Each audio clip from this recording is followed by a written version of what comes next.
Awesome. Right, so the chat's now open. So if you're going to give a verbal answer, that's absolutely fine, but only put your mic on when you're giving the answer. When you finish, turn it off. If not, if you just want to use the chat function and write something in, that's also fine. It just takes a bit longer.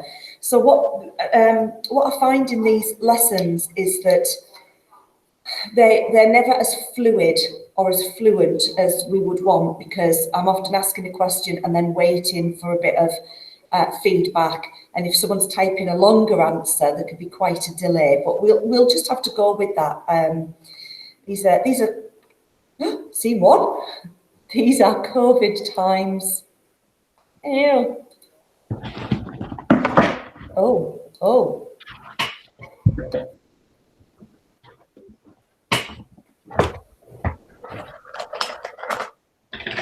So I don't know who that is who's got the mic on at the moment. Is that you, Lucy? Okay. So is this where we are? I would not by my will have troubled you. Just give me a yes. So I can't see you now. All I can see is the group chat. Okay, right, let's make a start. Let's see how we get on.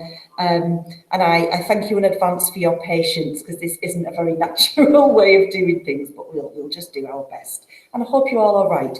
Some of you will have received emails about work that's missing. So let's get on top of that over the weekend, please, so that you're best prepared for your assessment. Lee is here. She's using the data. Lee, what I'm going to say then is, if you don't want to use your data up, I am recording this and I'll post it afterwards. And then if you want to watch it next week in college, that's perfectly understandable. And Oliver said probably to something, but I'm not sure what. But I don't have Emma, Morgan, and Lucian. Not everybody else. Okay, let's go. So Act 3, Scene 2. We looked at this sheet here. Here's what I prepared earlier. And this asked us to consider the idea that Act 3, Scene 2 shifts the structure from playful comedy to mean-spirited manipulation. And I think it's quite hard to disagree with that, isn't it? The way that you might disagree with it is to say, actually, it's not that bad. Maybe it doesn't get that bad until we see when Malvolio is locked in the darkened room and is made to believe that he's mad. But what Act 3, Scene 2 does do is set us up for the possibility of that. And it's that key moment where Fabian says, well, not, in fact, let's...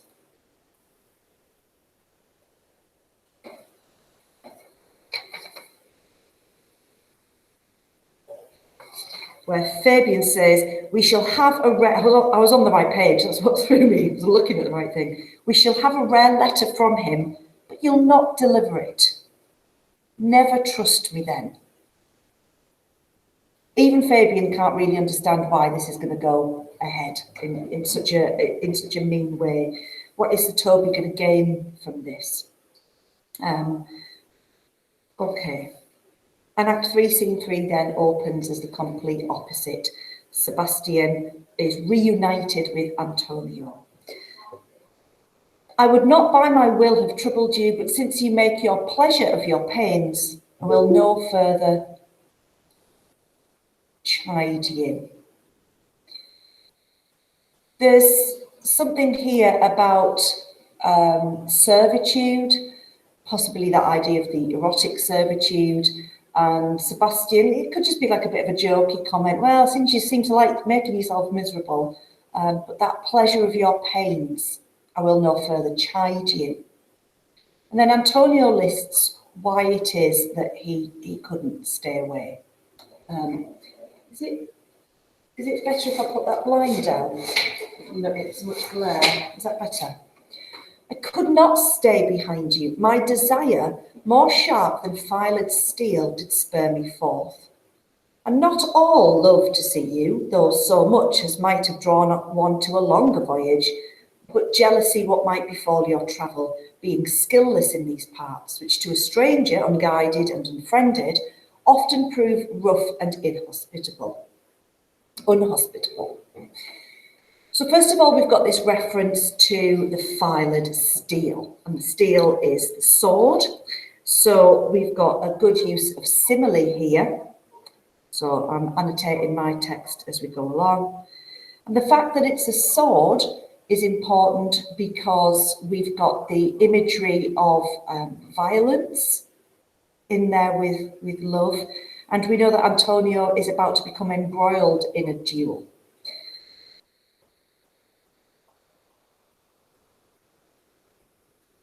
Okay. It would be good for me, because I can't see you or hear you, if every now and again you could just like put a little comment kind of going, yeah, got that, and equally stopping me if you don't understand something. At the moment, I feel like you've all gone to put the kettle on and I'm just on my own. He also says that the love for him wasn't, the only reason. He's also worried about him being in a strange place. And then he says, my willing love. Is anyone there? You just put hi. I feel like maybe. Oh, thank you. Oh, they're all coming through now. Oh, thanks, guys. It's awful. I'm sitting here and it's like, you're not here. It's so sad. My willing love, rather by these arguments of fear set forth in your pursuit. So I'm interested in the word willing there, because we don't always get that in this play.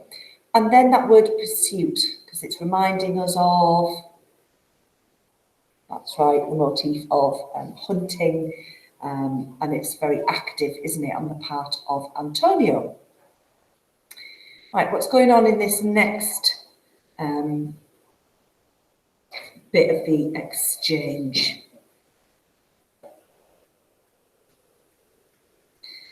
We've got our transactional language here, haven't we? We've got, again, this idea of love and thanks being linked to money. Oh, excuse me. Oh. I had another good night's sleep. I don't know what's wrong with me. I had an awful anxiety dream about Christmas, I'll tell you that. I can no other answer make but thanks and thanks and ever thanks, and oft good turns are shuffled off with such uncurrent pay. But were my worth, as is my conscience, firm, you should find better dealing.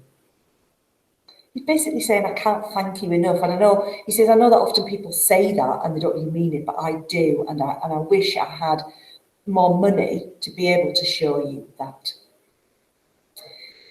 But he's also interested, he's in a new place. What's to do? Shall we go see the relics of this town? Let's go and do a bit of sightseeing.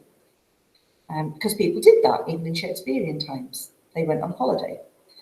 Not many people, you had to be pretty rich, but it did happen. Tomorrow, sir, best first go see your lodging. I'm not weary, and 'tis long tonight. I pray you let us satisfy our eyes with the memorials and the things of fame that do renown this city. Antonio can't go with him, can he? Because he's in danger here in Illyria. He was once involved in a sea fight against the Count in his galleys, and of such note that if he were found, he'd be arrested. So something's happened, there's been some kind of sea fight, and that means that he could be arrested. And so this line interests me. Belike you slew a great number of his people. How's Sebastian saying that? Like, you mean you murdered loads of Orsino's men? Or, ooh, did you murder loads of it? Like, is he intrigued? Is this a new side of Antonio that he's seen that's like, ooh? Or is he horrified? Or is he just kind of matter of fact? Is that why it is? We don't need to have watched productions then to engage with AO5 and think about how that line might be delivered. But Antonio reassures him that the offence is not of such a bloody nature, no, nothing like that. although he says it probably would get bloody now if I were found here. We basically took some stuff, loads of us did it, but everyone else has given theirs back and I haven't. It doesn't say why, it doesn't say what he took. Okay. If I be lapsed in this place, I shall pay dear. And Sebastian says, don't then walk too open. And then the scene ends with Antonio giving him money. It does not fit me. Old sir, here's my purse. Right. I think time for you to do a little bit of work, please. So Antonio says, I'll go back to the hotel, tell them what we want for dinner, and you can feed your knowledge with looking at the town. Sebastian asks, why have you given me your purse? Happily your eye shall light upon some toy you have desire to purchase, and your store, I think, is not for idle market, sir. Oh, so sorry, Lord. I think I need some oxygen. He says, I'll be your purse bearer. So he says, I'll take it, but I'm not necessarily going to use it. I'm just going to, he doesn't want to get into an argument. Could you just comment on that for me, please, in the chat? Just write something down about what you think is going on there, how it might link to some other themes that we've already been introduced to in the play.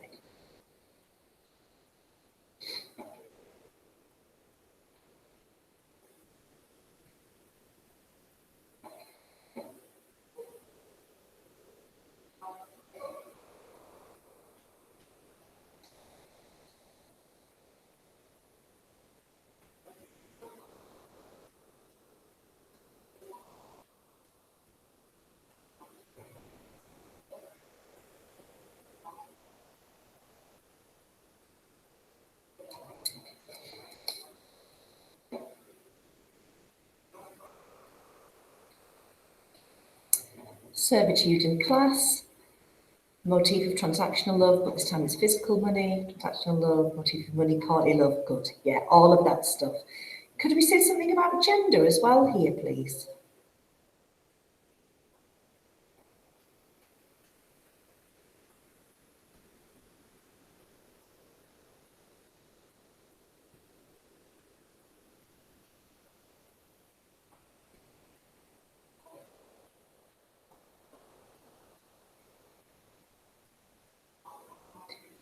Olivia gives money to Cesario, says that materialistic love link.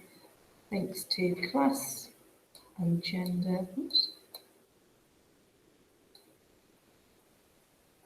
So they're both men and don't need to woo one another or aren't sure who woos who. That's interesting.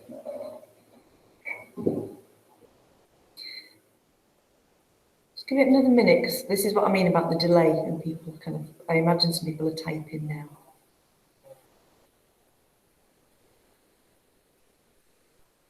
I've got so worried.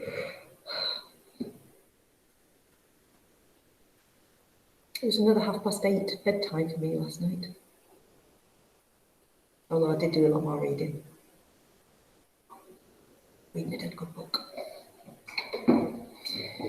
Links with Orsino giving Olivia objects to show his affection. Right, so where I'm going with this is this idea that this is usually a gendered activity, that the man will give money to the woman to buy her.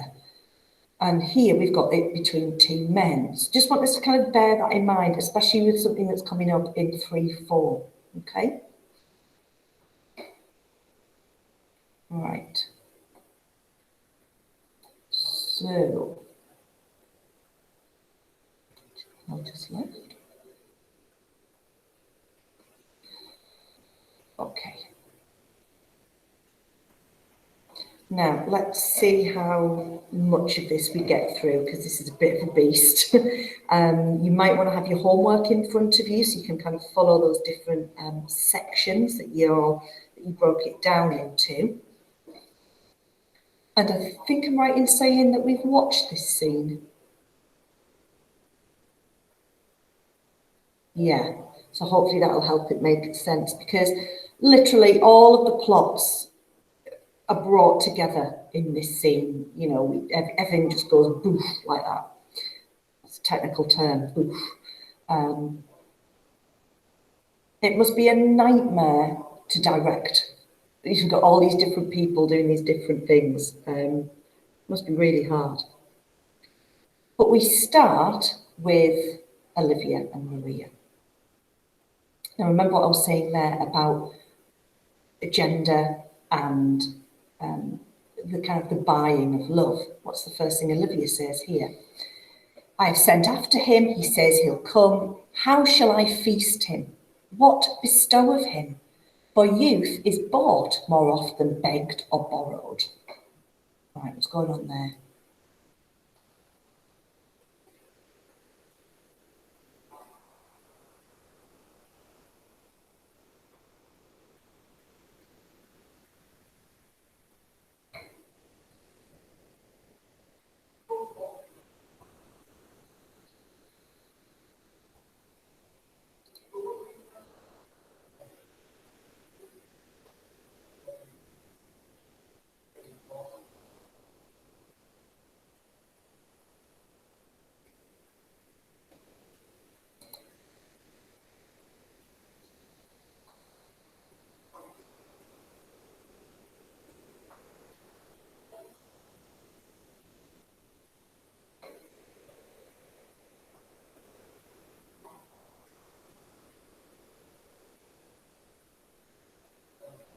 Anyone? Not love, but a way to get a higher status and love for power. I'm going to need a bit more, Rebecca. Sorry, I'm not sure what that means.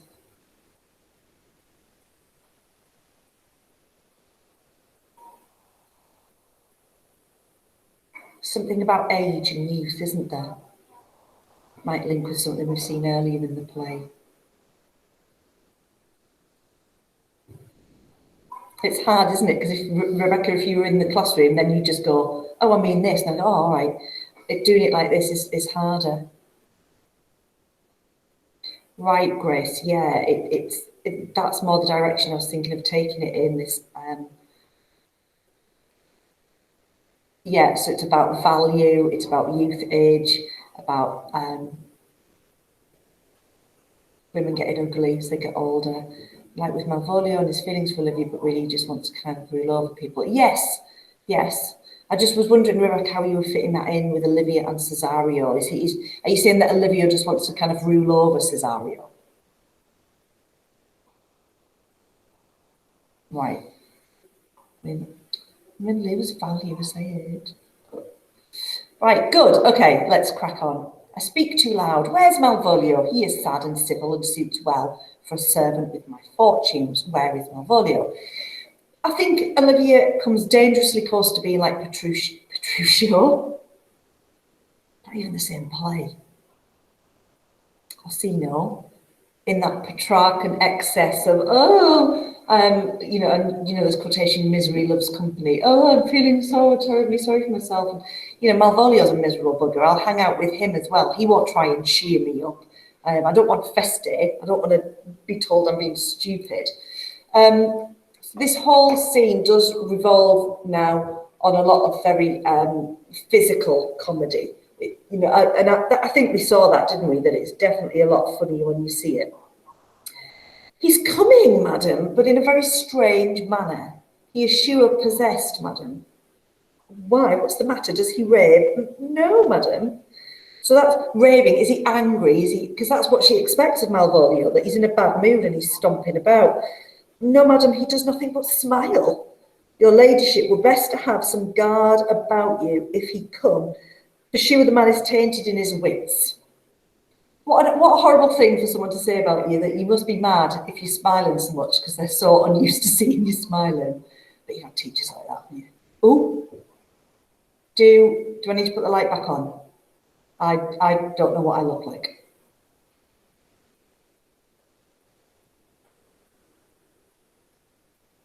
It's fine. Okay, so let's direct our attention to a couple of things here. The first is this idea of he is sure possessed.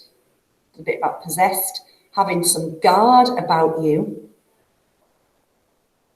and the man being tainted. So possessed, guard, and tainted.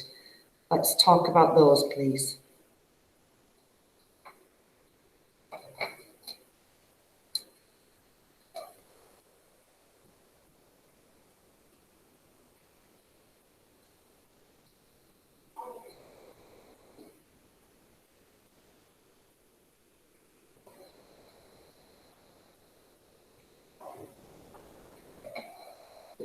Use your notes to help you if you need to.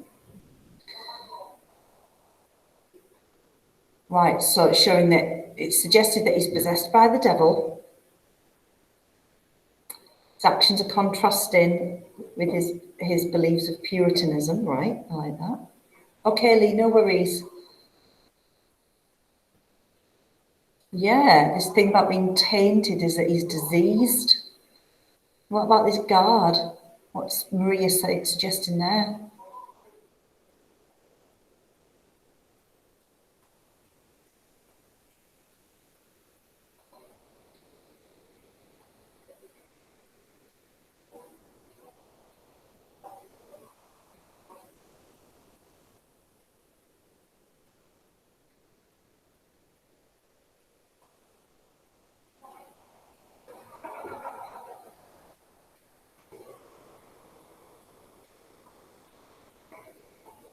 Yeah. Now, this is quite a bold statement to make. She needs to be careful, she needs to distance herself. He's acting violently. Don't catch his madness. Yeah, good, lovely, lovely. I love to see how these responses come in. All of this is a precursor to the further gulling, the tricking that's going to happen later on, where they're going to try and convince Malvolio that he is possessed. Now, can you imagine a worse feeling for somebody who is devoutly religious? You have been possessed by the devil. It's like a very extreme form of gaslighting of its time, isn't it? And further, Laura, you're right. They're trying to split Olivia and Malvolio up. That she's trying to get Olivia to think really badly of him. I don't think it's necessarily going to work, actually. But yeah, I do feel sorry for him here because he doesn't know what's kind of being worked against him behind the scenes. So, God, I'm so sorry. I think it's because I'm not getting enough light during the day as well. I should go out for a walk at lunchtime, shouldn't I? Try and get some light on my eyeballs. Go call him hither. I am as mad as he, if sad and merry madness equal be. Now, she's sad because she's not getting what she wants from Cesario, and he's merry because he's smiling all the time. But this is a bit of a jokey comment, really, about madness, isn't it? She doesn't know like how much further it's going to present itself. I think we all remember this next section from the performance where Rylance is laying on the floor, and as Malvolio enters, she says, "How now, Malvolio?" Oh, because all of this is very visual. She sees his yellow stockings. The majority of this section then is about misinterpretation and performance. Malvolio's performance is working on a kind of number of different levels. Can you think about that for me, maybe? How is that performance? How is he performing in different levels and in different ways?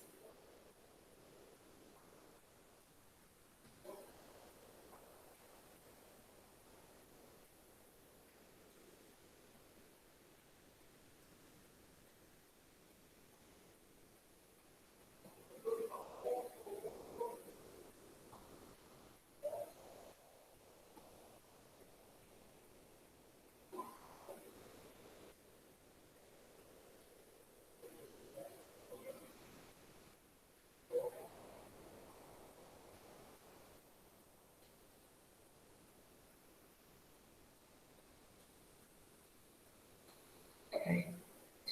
The humiliation Malvolio receives isn't subtle, almost like a performance. Okay, it's a nice start, Megan.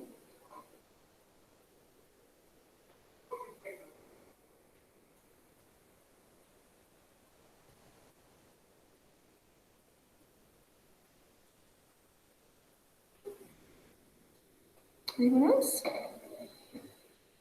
When he says he could be sad if Olivia thinks him to be, he's like a clown, but in the acting sense, which links to foolery. Yeah, okay, I think I know what you mean there, Hannah. He wants to perform for Olivia, yeah? And his instructions, he thinks, come from the letter, where she's instructed him how to perform. But who is he actually performing for? Neve, that's good. Yeah, I like that. All of this chat will be recorded, by the way, and I'll post it as a document. Yeah, Lucy. He's in performance. In reality, this whole performance has been stage managed by Sir Toby and Maria. And then we've got the real audience watching all of that as well, haven't we? So we've got these different layers. And all of these layers serve to emphasise Malvolio's complete lack of self-awareness. You know, it's funny because he just doesn't realise all the ways in which kind of people are getting at him. If indeed we do find it funny. Okay. We've got this reference to the bed when Olivia thinks maybe he needs to lie down, and he's like, to bed, aye, sweetheart, and I'll come to thee. So that's just cringy, isn't it? It's like, oh God, that's not what she means. It's a bit of a pun, it's bawdy humour. God comfort thee. Why does that smile so? I think it's Olivia there doesn't directly address this, you know, I'll come to bed. Maybe she's just kind of ignoring it, or maybe it's just so kind of out of character. She's, I don't know, like, have I imagined that? He can't really have meant it like that, can he? Now, this next bit's important as well, because now Maria speaks to him. How do you, Malvolio? And he, at your request, I think I'm going to answer you. Because remember what's in the letter about being better than those around him.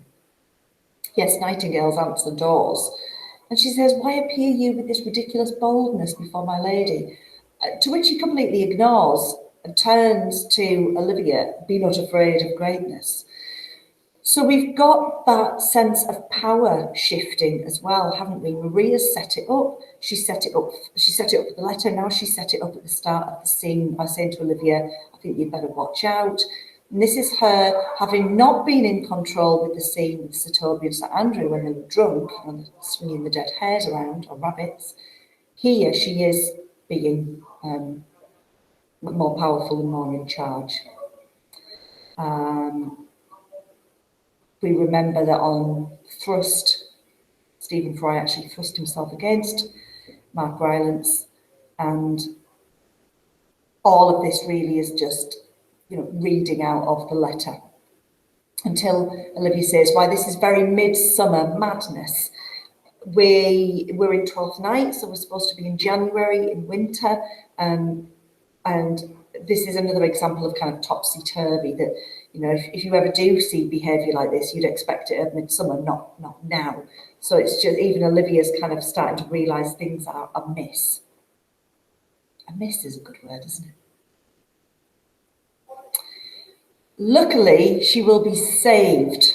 She will be saved by Cesario, actually, even though he's not physically here. The servant enters. Madam, the young gentleman of the Count Orsino's is returned. I could hardly entreat him back. He attends your ladyship's pleasure. I'll come to him.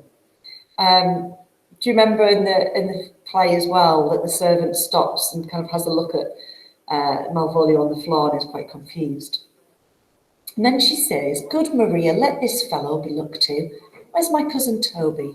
Let some of my people have a special care of him. I would not have him miscarry for the half of my dowry. So the plan in a way hasn't fully worked. Olivia still is very caring and about Malvolio. She asks, where's my cousin Toby? And says, let some of my people have a special care of him. I think there are two ways of looking at this. One is the interpretation that Malvolio is about to make, that he believes that she is seeking for Toby in order that, and don't be confused, he is her uncle. It's just cousin was just another kind of familial term that you would use. Anyone in your family basically could be your cousin. And so he thinks this is a sign of his new elevated status, that Toby has to look after him. I wonder if she's asking where Toby is, maybe to make sure he's out of the way. Knowing the enmity between them, is she kind of hoping, let's make sure he doesn't see Malvolio in this state, because he'd make mincemeat of him. But she does care about him. And we know that because of this thing about him miscarrying, him kind of not being himself for half of my dowry. Now, obviously that's a word associated with marriage. So what's Malvolio hearing? Well, we're about to find out. Oh ho, do you come near me now? Like, see, I told you. Are you with me? He's saying, are you with me now? Do you get where I'm coming from? And who's he addressing here? The audience? Just himself? No worse man than Sir Toby to look at me. This concurs directly with Ella. So he interprets everything she's done as proof of what was in that letter. And she sends him on purpose that I may appear stubborn to him. For she incites me to that in the letter.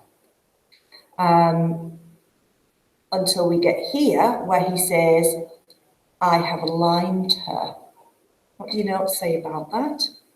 Just have a quick read of them.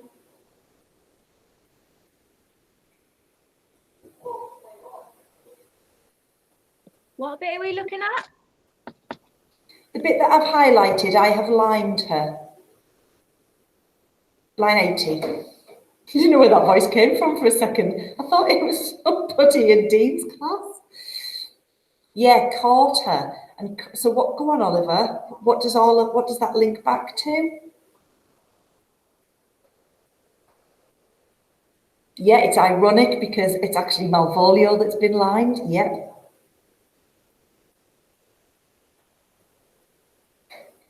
Good, Neve. We're back to that motif of hunting, aren't we? And also she's been, diminished to a small bird. Olivia's no longer the countess. She's this little bird that's been trapped. Ooh.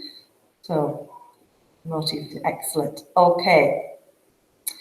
And he even interprets that word fellow as meaning like an equal, a peer. You know, it's not my steward, my servant, it's my fellow. So everything that she's done has helped him understand that he's of favour now.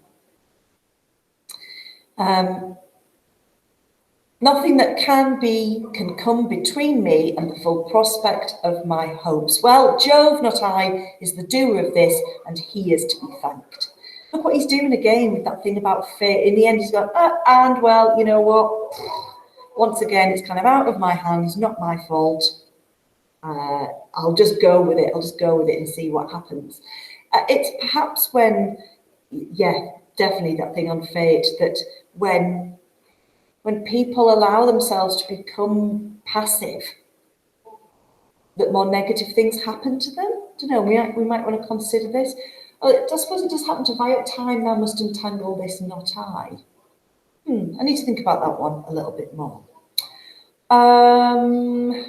I'm just wondering if we've got time to start the next bit. I think we have. I think we might be able to get to 136.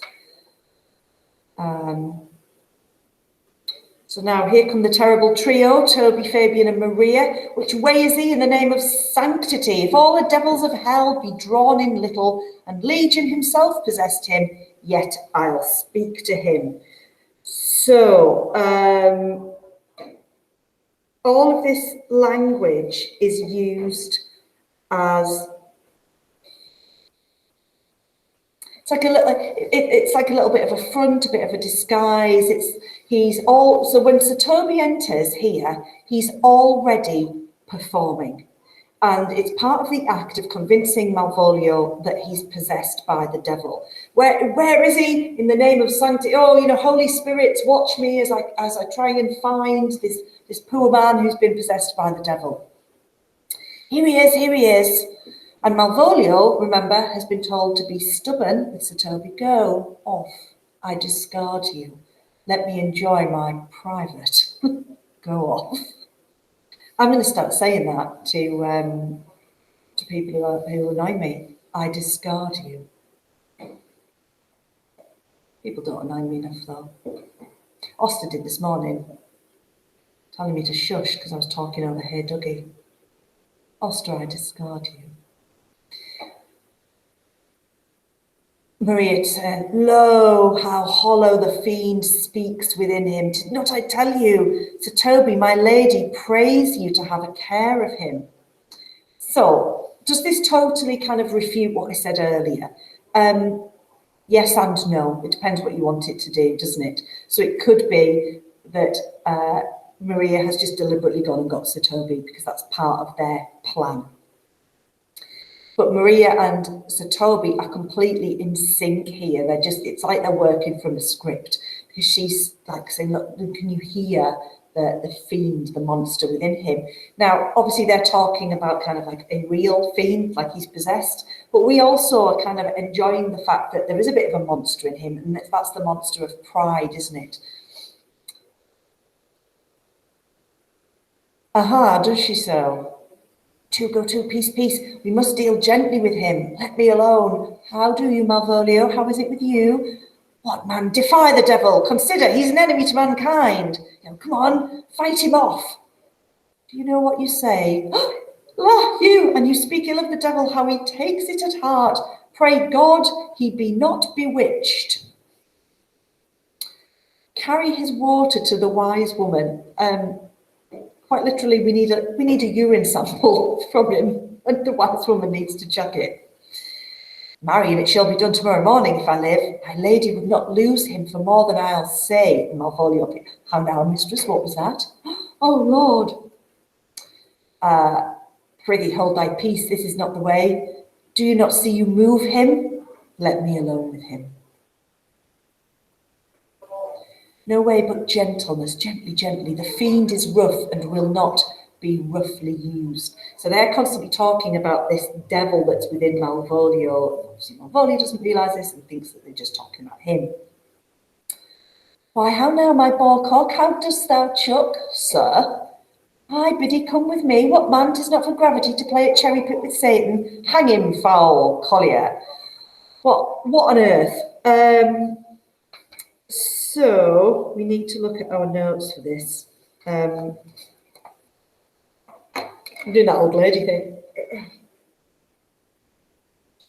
I always feel very respectable when I put my glasses on like that. I feel like I suddenly could pronounce a sentence in court. The child's game of rolling cherry stones into a small hole. Malvolio's thus on familiar terms with the... Oh, okay. Oh, look. And Rubinstein suspects a sexual allusion. Well, Rubinstein would.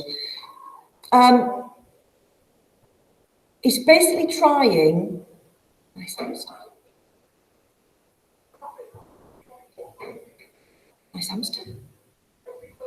He's trying to get Satan out, but he feels like Satan and Malvolio are too busy playing childish games together. Did someone just put their hamster up on the screen and I missed it?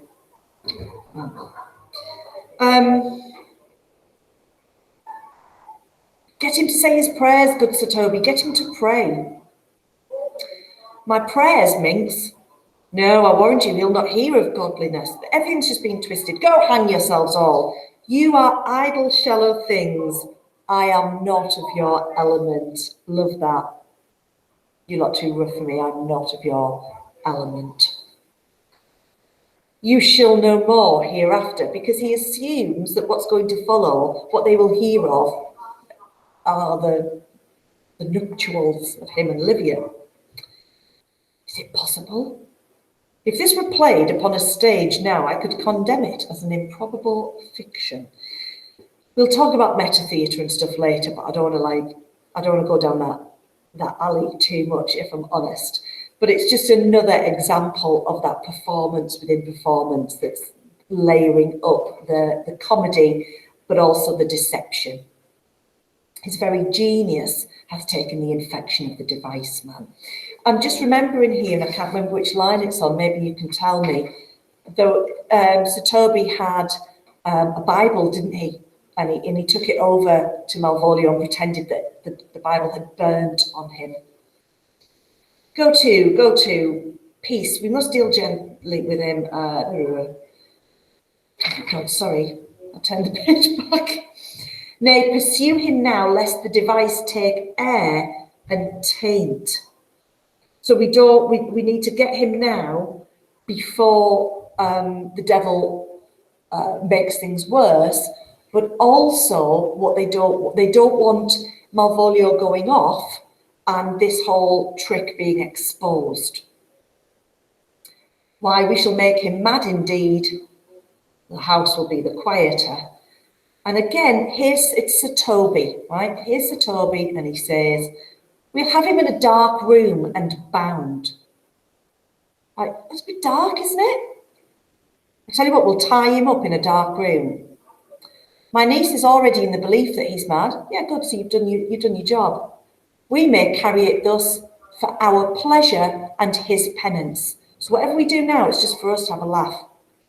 Till our very pastime, tired out of breath, prompt us to have mercy on him. And I tell you when it'll be over, when we've had enough and we say so. At which time we'll bring the device to the bar and crown thee for a finder of madmen. Let's see. So then Sir Andrew's going to come in with the letter and set off the whole duel. So, there you go. We did it. We've got through a good chunk of 3, 4. I'm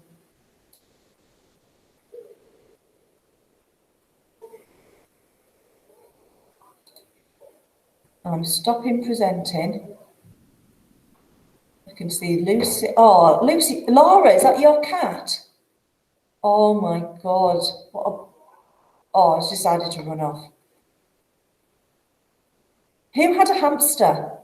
Oh, look at that pussycat. Oh my God.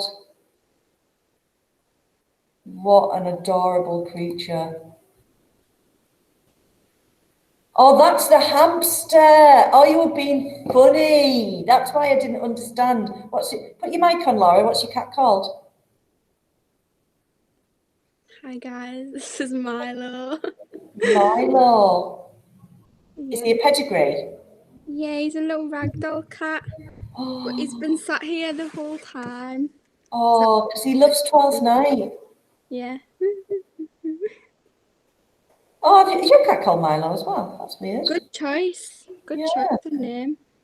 Oh, it's got a face like a raccoon. That's what I always say. He's like, it's my little raccoon cat.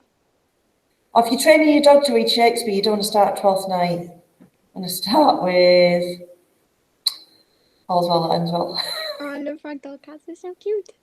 They're so cute because you can just, and they're fine with it. Oh. He's not very aggressive at all. Oh. Do you have to comb him all the time though? Yeah, because they get little knots on them, so you have to use special scissors to cut them off. Get little dreadlocks. Yeah. Oh. Cute. Yeah, we're still recording. It doesn't matter. We're just talking about the lovely cat. Thanks a lot. When you look back on this in years to come, you'll be like, oh, do you remember that class and that huge cat? Right. So I think we're good to go. We've got through another good section of that. Some of you have got work to do. I'm going to put onto the classroom section Act 3 to upload from the booklet. I tell you what, Lucy Yates, yours is a bit good, isn't it? You're definitely getting a sticker next week. I'm really impressed with the level. Oh, and Jess, yours as well. You're definitely getting a sticker. Some people haven't done it yet, so you're going to be falling behind. Come on, let's all stay together for our assessment and have a lovely weekend. Adios. Bye. Bye. Bye. Bye. Bye.